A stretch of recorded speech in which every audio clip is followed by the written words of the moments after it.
Bismillahirrahmanirrahim. Assalamu alaikum wa rahmatullahi wa barakatuh. Dear students, I am your teacher zoologist Qari Muhammad Irfan Yasin. Class 9th, New Chemistry, Chapter number 7, Acid Base Chemistry हमारे chapter का नाम है। हम इससे पहले acid और base का जो जनरल कंसेप्ट है उसके मुतालिक जो है हम अपना लेक्चर रिकॉर्ड करवा चुके हैं।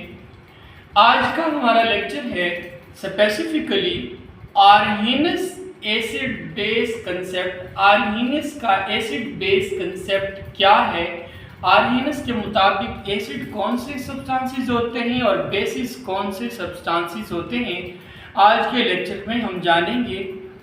इसके अलावा डियर स्टूडेंट्स हम ये देखेंगे कि आर्हीनस एसिड बेस की लिमिटेशंस क्या हैं और कौन कौन से इसमें प्रोसेसेस इन्वॉल्व होते हैं। सारी चीज़ें, तमाम कंसेप्ट्स आर्हीनस एसिड बेस के मुतालिक हम आज के लेक्चर में जानेंगे। आइए हम देखते हैं। सबसे पहले आर्हीनस एसिड बेस की तरफ डिटेल में जाने से पहले आपको ये बता दें कि जो अर्लियर डेफिनेशंस थी एसिड और बेस की, वो particular feature of a substance, किसी सब्सटेंस का एक ख़ास फीचर बताती थी और यानी वो एसिड है या बेस है। जैसे मिसाल के तौर पे हमने कहा था कि एसिड कोई ऐसा सब्सटेंस होता है जिसका टेस्ट जो होता है वो सोर है, और इसके अलावा हमने ये भी कहा था कि वो ब्लू लिटमस पेपर को रेड में कन्वर्ट कर देता है। तो ये स्पेसिफिक फीचर था, ये पार्टिकुलर फीचर था सब्सटेंस का, लेकिन इसको हम ब्रॉड एस्पेक्ट में इस्तेमाल नहीं कर सकते थे। लिहाजा इस बात की एक्सप्लेनेशन के लिए 70 आर्हीनियस ने अपना एसिड बेस का कंसेप्ट पेश किया। इसके कंसेप्ट की जो बुनियाद थी वो आयोनाइजेशन थी, और आयोनाइजेशन पानी में जब भी हम कोई सब्सटेंस डालते हैं तो वो किस तरह से आयोनाइज होता है और क्या होता है, ये सारी चीज़ें आइए हम बाकायदा तौर पर अपने लेक्चर की तरफ चलते हैं। हमारा ये जो कंसेप्ट है एसिड बेस का, आर्हीनस कंसेप्ट, ये एक्सप्लेन करता है chemical behaviour on molecular level पर, यानी मॉलिक्यूलर लेवल पर केमिकल सब्सटेंसेस का जो बिहेवियर होता है एसिड के तौर पे या बेस के तौर पे वो क्या होगा। 70 आर्हीनस एसिड बेस कंसेप्ट, इसमें जो चीज़ें हम शामिल करेंगे, जो हम मेनली जिनको डिस्कस किया जाएगा अंडर स्टडी, वो वाटर होगा, पानी, आयनाइजेशन का प्रोसेस होगा, हाइड्रोजन आयंस होंगे और हाइड्रोक्सिल आयंस, इनको पढ़ा जाएगा। आइए हम एसिड को डिफाइन करते हैं। आर्हीनियस एसिड क्या है? द सब्सटेंस डिसोसिएट्स या डिसॉल्व्स या ionises to give the hydrogen ions और हाइड्रोक्सोनियम आयन। कोई भी सब्सटेंस जब उसको आयोनाइज किया जाएगा, पानी के अंदर जब उसको डाला जाएगा तो वो डिसोसिएट हो जाएगा, क्या देने के लिए? हाइड्रोजन आयंस या फिर हाइड्रोक्सोनियम आयन देने के लिए। फॉर एग्जाम्पल हमारे पास हाइड्रोक्लोरिक एसिड, इसी तरह HNO3, नाइट्रिक एसिड वगैरह, सल्फ्यूरिक एसिड और HCN, ये हमारे पास एग्जाम्पल्स हैं आर्हीनियस एसिड्स की। आर्हीनियस एसिड की एक एग्जाम्पल केमिकल इक्वेशन से हम समझते हैं। ये हमारे पास एक एसिड है HCl, हाइड्रोक्लोरिक एसिड। यहाँ हमने जो आयन बनाया है ये H3O प्लस ये हाइड्रोक्सोनियम आयन है और क्लोराइड आयन है। वो ये है कि पानी के दो हाइड्रोजन ने एसिड के हाइड्रोजन से रिएक्ट किया तो हमारे पास क्या हुआ, ये हाइड्रोक्सोनियम आयन वजूद में आया और क्लोराइड आयन बने। डिसोसिएशन का प्रोसेस कुछ यूं हुआ है कि हाइड्रोक्लोरिक एसिड को जब हमने डिसोसिएट किया है तो ये हाइड्रोजन आयंस में आयोनाइज हुआ है और क्लोराइड आयन में आयोनाइज हुआ है। इस तरह होने की वजह क्या है? रीजन इस डिसोसिएशन की बेटा ये है कि ये जो हमारे पास हाइड्रोजन आयन है या इसको प्रोटॉन कह लें, ये इलेक्ट्रॉन डेफिशिएंट है, इसके पास इलेक्ट्रॉन्स की कमी हो गई है। और जो क्लोराइड आयन है ये इलेक्ट्रॉन रिच हो गया है। क्या रीजन है? रीजन ये है कि हाइड्रोजन ने अपने इलेक्ट्रॉन लोन पेयर क्लोरीन को देकर इसको क्लोराइड आयन में कन्वर्ट कर दिया, तो लिहाजा ये इलेक्ट्रॉन डेफिशिएंट हो गया, इसके पास इलेक्ट्रॉन्स कम हो गए। और क्लोरीन के पास ये क्लोराइड आयन में कन्वर्ट हो गया तो इसके पास इलेक्ट्रॉन्स बढ़ गए हैं। यहां हमने एक डायग्राम से शो किया है कि हाइड्रोक्लोरिक एसिड को पानी में डाला हमने तो ये डिसोसिएट्स हो गया। किसमें बेटा? हाइड्रोजन आयंस में, और क्लोराइड आयंस में ये डिसोसिएट हो गया है। ये डिसोसिएशन का प्रोसेस हुआ। इसके बाद आगे बढ़ते हैं, यहां पर हाइड्रोक्सोनियम आयन कैसे बने? बेटा ये आपके पास वाटर मॉलिक्यूल है, वाटर मॉलिक्यूल के पास ये ऑक्सीजन है, यहां पर इस ऑक्सीजन के पास इलेक्ट्रॉन का लोन पेयर है पड़ा। वहां पर हमने कहा कि हाइड्रोजन इलेक्ट्रॉन डेफिशिएंट है, इलेक्ट्रॉन इसके पास कम है, तो ऑक्सीजन जो है इसको इलेक्ट्रॉन लोन पेयर दे देता है। और इस वक्त ऑक्सीजन जो है वो भी फिर इलेक्ट्रॉन का पेयर देने के बाद जो है लोन पेयर देने के बाद पॉजिटिव में बदल जाएगा। लिहाजा ये H3O प्लस हमारे पास हाइड्रोक्सोनियम आयन वजूद में आएगा। ये हमारे पास हाइड्रोक्सोनियम आयन बना। इसके बाद आगे बढ़ते हैं बेटा कि बेसिस क्या होते हैं। आर्हीनियस बेसिस का कंसेप्ट क्या है? हमने एसिड में कहा था कि कोई भी सब्सटेंस जो हाइड्रोजन आयन दे रहा हो या हाइड्रोक्सोनियम आयन दे रहा हो तो हम उसे क्या बोलते हैं कि वो आर्हीनियस एसिड है। लेकिन बेस में ये है कि कोई भी substance which dissociates in water, जो पानी में डिसोसिएट्स होता है, जैसे यहाँ ये सब्सटेंस के बारे में हमने कहा ये भी पानी में डिसोसिएट होगा, पानी में आयोनाइज होगा, यहाँ ये भी पानी में आयोनाइज होगा, डिसोसिएट होगा, तो वो क्या दे? हाइड्रोक्सिल आयन दे। यहाँ पर एग्जाम्पल लेते हैं कि कौन से ऐसे सब्सटेंसेस हैं जो पानी के अंदर हाइड्रोक्सिल आयंस देते हैं। NaOH, KOH, BaOH2 हमारे पास ये हैं। ये लीजिए, हम केमिकल इक्वेशन से समझते हैं। NaOH हमारे पास एक स्ट्रॉन्ग बेस है, इसको पानी में डिसोसिएट किया हमने। पानी में डिसोसिएट करने के बाद ये कन्वर्ट हो गया सोडियम आयंस में और हाइड्रोक्सिल आयंस में। जब इसने हाइड्रोक्सिल आयन दे दिया तो इससे ये बात साबित हो गई कि ये आर्हीनियस बेस है। इस डेफिनेशन के मुताबिक कि कोई भी सब्सटेंस जब उसको पानी में हम डिसोसिएट करें और वो हाइड्रोक्सिल आयन दे दे तो आर्हीनियस बेस होगा। तो यहाँ पर ये बात साबित हो गई कि जब हमने सोडियम हाइड्रोक्साइड को पानी में आयोनाइज किया तो यहाँ पर सोडियम आयंस मिला और सोडियम आयंस मिले हमें और हाइड्रोक्सिल आयन हमें मिला। तो लिहाजा इससे ये साबित हो गया कि ये आर्हीनियस बेस है। KOH को भी इसी तरह से हमने आयोनाइज किया, यहाँ भी हमें हाइड्रोक्सिल आयन मिला, तो लिहाजा ये भी हमारे पास एक आर्हीनियस बेस हुआ। अब आइए आगे बढ़ते हैं।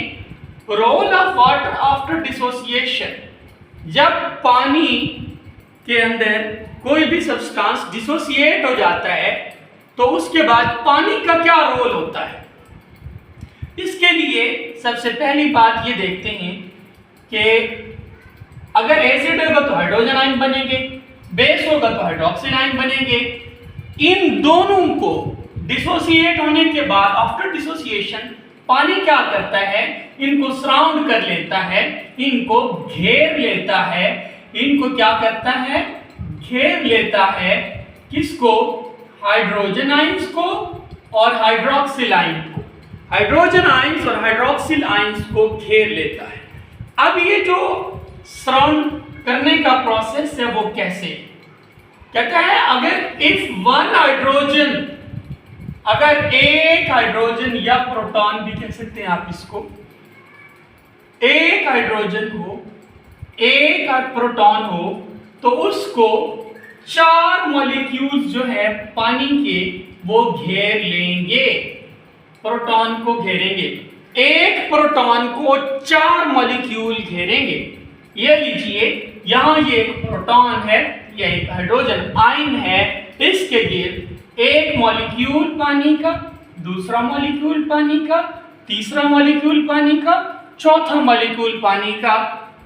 अब ये 4 मॉलिक्यूल्स ने एक हाइड्रोजन आयन को घेर रखा है। ये डिसोसिएशन के बाद ये प्रोसेस हो रहा है। पानी इस तरह से फिर जो है वो सराउंड कर लेता है हाइड्रोजन आयंस को।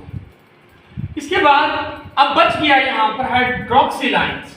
हाइड्रोक्सिल आयंस के साथ कैसे जुड़ता है पानी?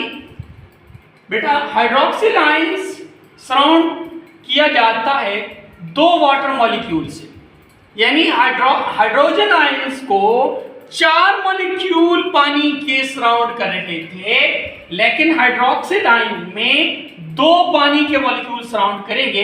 ये देखिए, ये हाइड्रोक्सिल आयन है, इसके गिर्द एक वाटर मॉलिक्यूल ये है, दूसरा वाटर मॉलिक्यूल ये है। लिहाजा इससे ये बात साबित हो गई कि हाइड्रोक्सिल आयन को 2 वाटर मॉलिक्यूल जो है सराउंड कर रहे हैं। अब यहाँ पर आपको पानी का किरदार समझ आ गया कि पानी क्या करता है। पानी सराउंड करता है हाइड्रोजन आयंस को और हाइड्रोक्सिल आयंस को। हाइड्रोजन आयंस के गिर्द 4 मॉलिक्यूल्स आके जुड़ते हैं और इसी तरह पानी के मॉलिक्यूल 4 जुड़ रहे हैं हाइड्रोजन आयंस के गिर्द। यहाँ पर हाइड्रोक्सिल आयंस के गिर्द 2 वाटर मॉलिक्यूल जो है वो आके इसको सराउंड कर रहे हैं। आगे देखते हैं, अगला प्रोसेस है न्यूट्रलाइजेशन। न्यूट्रलाइजेशन क्या है? जब स्ट्रॉन्ग एसिड स्ट्रॉन्ग बेस आपस में रिएक्ट करें तो साल्ट और वाटर बनता है, नमक और पानी बनता है। मिसाल लेते हैं, ये एसिड है HCl हाइड्रोक्लोरिक एसिड और सोडियम हाइड्रोक्साइड, ये बेस है। आपस में मिले इन्होंने क्या बनाया? साल्ट बनाया और ये पानी बनाया।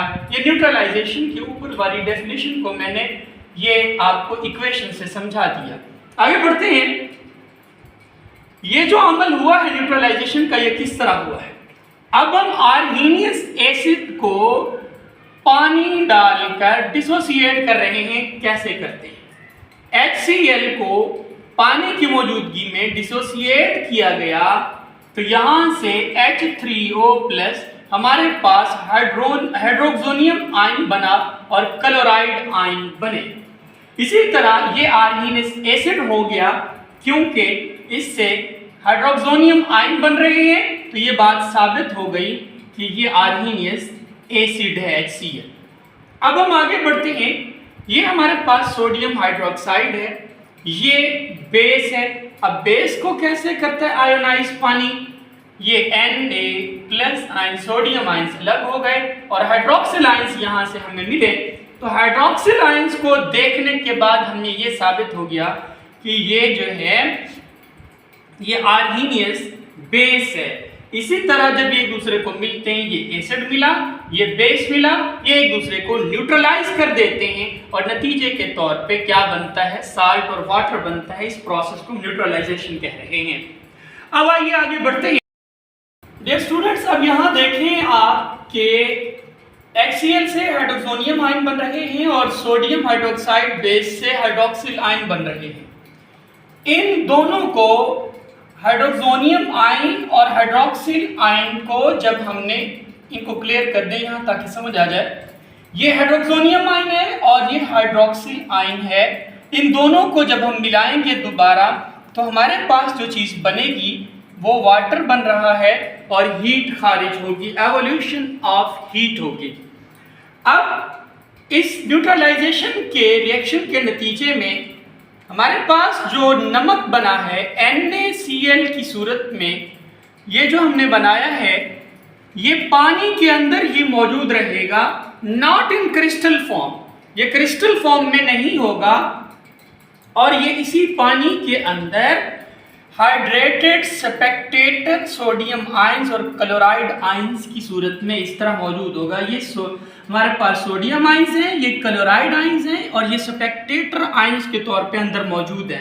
स्पेक्टेटर का मतलब होता है तमाशाई आइन, तमाशाई। स्पेक्टेटर का मतलब होता है तमाशाई, क्योंकि ये अलग से क्रिस्टल्स नहीं बन रही और उसी पानी के अंदर जहां बने हैं ये प्रोडक्ट, वहीं पर ये प्रोडक्ट्स दोनों इकट्ठे मौजूद हैं, पानी भी और सोडियम क्लोराइड भी। तो लिहाजा ये आयंस की सूरत में मौजूद होंगे। सोडियम अपने आयंस की सूरत में, क्लोरीन क्लोराइड आयंस की सूरत में मौजूद रहेगी। तो ये हाइड्रेटेड स्पेक्टेटर, हाइड्रेटेड मींस पानी की मौजूदगी में स्पेक्टेटर सोडियम आयंस और क्लोराइड आयंस दोनों यहाँ पर मौजूद रहेंगे। ये हमारा आज का लेक्चर था। नेक्स्ट हमारा स्ट्रॉन्ग और वीक एसिड बेस का कंसेप्ट होगा। इंशाअल्लाह हम आपको वो समझाएंगे स्ट्रॉन्ग एसिड क्या होता है और वो क्यों होता है, स्ट्रॉन्ग और वीक एसिड क्यों होता है और उसके वीक होने की रीज़न क्या है, स्ट्रॉन्ग बेस क्या है और स्ट्रॉन्ग एसिड क्या है। स्ट्रॉन्ग बेस और वीक बेस दोनों में फ़र्क भी आपको समझाएंगे इंशाअल्लाह। बिस्मिल्लाहिर्रहमानिर्रहीम। अस्सलामु अलैकुम वरहमतुल्लाहि वबरकातुहू। Dear students, I am your teacher zoologist Qari Mohammad Irfan Yasin. हम 9th क्लास केमिस्ट्री पढ़ रहे हैं। चैप्टर नंबर 7 हमारा स्टार्ट है एसिड बेस केमिस्ट्री। इसमें हम पहले ये सीख चुके हैं कि एसिड और बेस का जनरल कंसेप्ट क्या है। अब आर्हेनिस एसिड और बेस के कंसेप्ट के बारे में भी हम आपको सारी बातें पहले बता चुके हैं। आज जो हम सीखेंगे कि स्ट्रॉन्ग एसिड आर्हेनिस के मुताबिक कौन सा होता है, स्ट्रॉन्ग बेस कौन सा होता है आर्हेनिस के मुताबिक, और वीक एसिड कौन सा होता है आर्हेनियस के मुताबिक, और वीक बेस कौन सा होता है आर्हेनियस के मुताबिक। ये चार चीज़ें, ये चार कंसेप्ट आज के लेक्चर में हम सीखेंगे। आइए हम अपने लेक्चर को स्टार्ट करते हैं। डियर स्टूडेंट्स, स्ट्रॉन्ग एसिड उसे कहते हैं कि सबसे पहले ये जान लें कि स्ट्रेंथ होती क्या है। एसिड की स्ट्रेंथ से मुराद क्या है। एसिड की स्ट्रेंथ से मुराद ये है कि depends upon the extent of ionisation, कि कितनी हद तक कोई एसिड पानी में आयंस में बदल रहा है, कितना डिसोसिएट हो रहा है। अगर ज़्यादा डिसोसिएट हो रहा है तो क्या है, कम अगर डिसोसिएट हो रहा है पानी के अंदर कोई भी जो एसिड है तो उसे क्या कहते हैं। देखते हैं स्ट्रॉन्ग एसिड की डेफिनेशन क्या है। Completely dissociated in water to give more hydrogen ions या हाइड्रोक्सोनियम आयन। अगर कोई एसिड मुकम्मल तौर पर पानी में हल हो जाए हाइड्रोजन आयन देने के लिए या हाइड्रोजोनियम आयन देने के लिए, हाइड्रोनियम आयन देने के लिए, तो हम उसको क्या बोलते हैं कि ये कौन सा एसिड है, स्ट्रॉन्ग एसिड है। स्ट्रॉन्ग एसिड की डेफिनेशन आपको क्लियर हो गई कि अगर कोई एसिड है या कोई सब्सटेंस है आपका, वो पानी में आयोनाइज हो रहा है और मुकम्मल तौर पर आयोनाइज हो रहा है और क्या दे रहा है, हाइड्रोजन आयंस या हाइड्रोनियम आयन दे रहा है, तो उसे हम बोलते हैं स्ट्रॉन्ग एसिड। एग्जाम्पल्स हमारे पास स्ट्रॉन्ग एसिड्स की ये हैं। Mineral acids. मिनरल एसिड्स कौन से होते हैं डियर स्टूडेंट्स? मिनरल एसिड्स वो हैं जिनको इंसान खुद प्रिपेयर करता है या मिनरल्स से हासिल होते हैं, वो मिनरल एसिड्स होते हैं। जितने भी मिनरल एसिड्स हैं वो स्ट्रॉन्ग एसिड में कंक्लूड किए जाते हैं, इनमें इंक्लूड किया जाता है, शामिल किया जाता है कि ये स्ट्रॉन्ग एसिड में शामिल है। मिनरल एसिड्स की एग्जांपल आपके पास कौन कौन सी हैं? HCl है, H2SO4 है, HNO3 है, hydrochloric acid, sulphuric acid, nitric acid. आइए हम एक एग्जांपल लेते हैं। हमारे पास ये हाइड्रोक्लोरिक एसिड है, इसको पानी डाला इसमें और ये आयोनाइज हो गया और आयोनाइज होकर इसने क्या दिया, हाइड्रोनियम आयन दिया और क्लोराइड आयन दिए। और यहाँ पर हम ये कह रहे हैं ये कंप्लीटली डिसोसिएट हो गया है, मुकम्मल तौर पर हाइड्रोजोनियम आयन में ये चेंज हो गया है। तो लिहाजा इससे ये साबित हो गया कि ये स्ट्रॉन्ग एसिड है। यहाँ पर डायग्राम बनाई हमने हमारे पास एक एसिड है H2SO4 जो कि एक मिनरल एसिड है। इसको हमने, ये पानी है बीकर में, इस पानी में हमने हल किया तो आपको यहाँ पर जो हाइड्रोजन आयंस की अमाउंट है, जो मिकदार है, जो कंसंट्रेशन है, वो ज़्यादा से ज़्यादा नज़र आ रही है। तो इसका मतलब ये हुआ कि ये जो एसिड हमने इस पानी में आयोनाइज किया है तो ये कंप्लीटली आयोनाइज्ड हो गया है। इस वजह से ये स्ट्रॉन्ग एसिड होने को जाहिर कर रहा है। आगे चलते हैं, हम सल्फ्यूरिक एसिड की एग्जांपल लेते हैं। सल्फ्यूरिक एसिड जो है ये डाइप्रोटिक एसिड। डाई का मतलब होता है टू, प्रोटिक का मतलब प्रोटॉन्स हैं। क्योंकि ये 2 स्टेप्स में जो है ये आयोनाइज होता है, इस वजह से ये डाइप्रोटिक कहलाया जा रहा है। दूसरी बात, ये 2 बार हमें हाइड्रोनियम आयन दे रहा है। ये देखें, एक दफा ये दे रहा है, दूसरी दफा ये हाइड्रोनियम आयन दे रहा है, इस वजह से इसको डाइप्रोटिक आयन कहते हैं। अगर हाइड्रोजन आयन भी होता तो फिर भी उससे मुराद वही प्रोटॉन था या प्रोटिक था। H2SO4 को पानी में आयोनाइज किया, हाइड्रोनियम आयन बना और सल्फेट आयंस बने। सल्फेट आयंस दोबारा नेक्स्ट स्टेप में आयोनाइज हो रहे हैं और दोबारा जो है ये हाइड्रोनियम आयन दे रहे हैं। तो लिहाजा डियर स्टूडेंट्स, यहाँ आपको ये बात क्लियर हो गई कि ये हमारे पास जो मुकम्मल तौर पर आयोनाइज हो रहा है सल्फ्यूरिक एसिड, ये स्ट्रॉन्ग एसिड है और ये डाइप्रोटिक है क्योंकि ये 2 स्टेप्स में हुआ और 2 बार इसने हाइड्रोनियम आयन दिया है, इस वजह से ये डाइप्रोटिक कहला रहा है।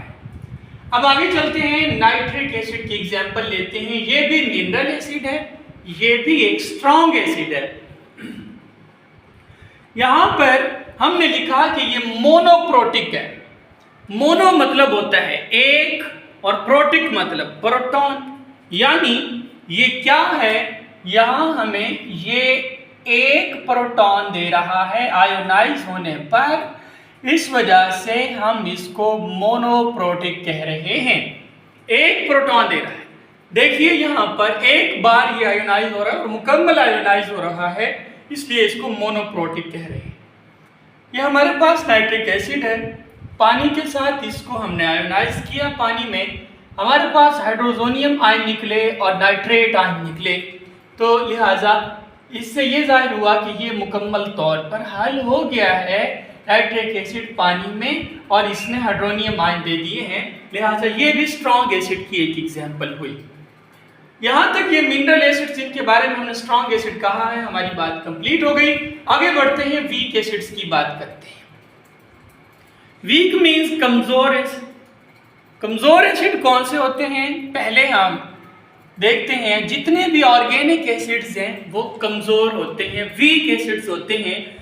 यानी एनिमल से या प्लांट से या जानदारों से जो एसिड्स हासिल हो रहे हैं वो ऑर्गेनिक एसिड्स कहलाते हैं, लेकिन हैं कौन, वीक एसिड्स। जिस तरह स्ट्रॉन्ग एसिड की आपने बात की थी, ये उसके अपोजिट है। ऐसे acids which don't completely dissociate in water, जो पानी के अंदर मुकम्मल डिसोसिएट नहीं होंगे, यानी पार्शली डिसोसिएट होंगे, कुछ हिस्सा उनका डिसोसिएट होगा, तो इस तरह के एसिड्स को हम वीक एसिड्स बोलेंगे।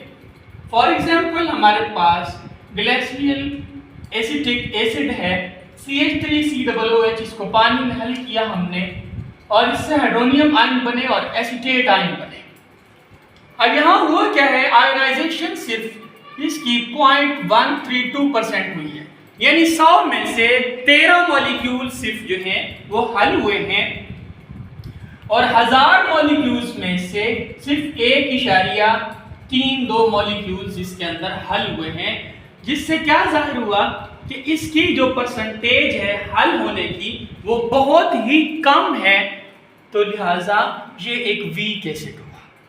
हम एक और एग्जांपल लेते हैं फॉर्मिक एसिड की।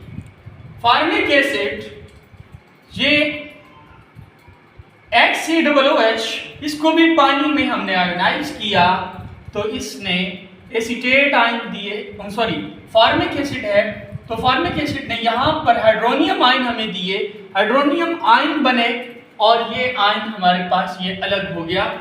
तो लीजिए ये देखें, 50 मोल अगर हम हल करते हैं, ठीक है, 1000 मॉलिक्यूल जो है उसमें से सिर्फ 987 मॉलिक्यूल्स डिसोसिएट होते हैं पानी के अंदर, यानी 1.06% जो है हल पजीरी है, आयोनाइजेशन है फॉर्मिक एसिड की पानी के अंदर। बाकी जो 987 मॉलिक्यूल्स हैं वो 1000 में से ये जो है रिमेन अनडिसोसिएटेड, ये हल नहीं होते, यानी 987 मॉलिक्यूल्स हल नहीं होते 1000 में से, यानी इसकी बहुत ही कम परसेंटेज है हल होने की, लिहाजा ये भी एक वीक एसिड हुआ। अब यहां पर ये डायग्राम देखिएगा, एक वीक एसिड है CH3COOH, जिसको हम एसिटिक एसिड कहते हैं। इसको पानी, ये बीकर है, इसमें पानी है, इसमें हमने आयोनाइज किया, तो यहाँ पर हम हाइड्रोजन आयंस बहुत ही कम मिकदार में, कम कंसंट्रेशन में, कम आयोनाइज होता हुआ हमें नजर आ रहा है एसिटिक एसिड। वहां पर हाइड्रोजन आयंस ज्यादा नजर आ रहे थे एसिड में, तो वो स्ट्रॉन्ग था, स्ट्रॉन्ग एसिड था। तो यहाँ पर हम ये कह रहे हैं कि ये हाइड्रोजन आयंस कम दे रहा है, तो ये वीक एसिड है। आगे बढ़ते हैं जी, हमारे पास है स्ट्रॉन्ग बेस। स्ट्रॉन्ग बेस आपको पता है आर्हीनियस के मुताबिक बेस वो होता है जो हाइड्रोक्साइड आयन या हाइड्रोक्सिल आयंस देता है पानी में आयोनाइज होकर, तो वो बेस होता है। तो स्ट्रॉन्ग बेस कौन सा होगा? अंडरस्टूड सी बात है कि कंप्लीटली आयोनाइज्ड होगा टू गिव हाइड्रोक्सिल आयंस, ये मुकम्मल तौर पर पानी में हल होगा, क्या देने के लिए? हाइड्रोक्सिल आयंस देने के लिए। यहाँ पर स्ट्रॉन्ग बेस की एग्जांपल दी हमने। कौन सा स्ट्रॉन्ग बेस है? NaOH, sodium hydroxide. इसको पानी में हल किया, सोडियम आयंस निकले और हाइड्रोक्सिल आयंस निकले इसमें से, और ये कंप्लीटली आयोनाइज हो गया है पानी के अंदर, और इसमें हाइड्रोक्सिल आयंस दिए हैं। तो लिहाजा ये जो NaOH है, सोडियम हाइड्रोक्साइड है, ये स्ट्रॉन्ग बेस हुआ। अब वीक बेस की बात करते हैं, तो वीक बेस कमजोर बेस है, ये इसके उलट हो जाएगा। ऐसा base which does not ionize completely to give hydroxyl ions, जो हाइड्रोक्सिल आयंस देने के लिए मुकम्मल तौर पर हल नहीं होता, उसे हम वीक बेस कहते हैं। ये देखिए हमारे पास इसकी एग्जांपल है, अमोनियम हाइड्रोक्साइड को पानी में हमने हल किया, अमोनियम आयंस निकले, हाइड्रोक्सिल आयंस निकले, तो लिहाजा इससे क्या जाहिर हुआ? ये मुकम्मल तौर पर हल नहीं हुआ। अमोनियम आयन इसमें मुकम्मल तौर पर, अमोनियम हाइड्रोक्साइड जो है ये मुकम्मल तौर पर आयोनाइज नहीं हो रहा, और हाइड्रोक्सिल आयंस पार्शियली दे रहा है, थोड़ी मिकदार में दे रहा है, जुजवी तौर पर हल हो रहे हैं पानी के अंदर जो हाइड्रोक्सिल आयंस हैं। लिहाजा ये वाला जो बेस है ये वीक बेस है। ये आज का आपका लेक्चर था। Thank you so much.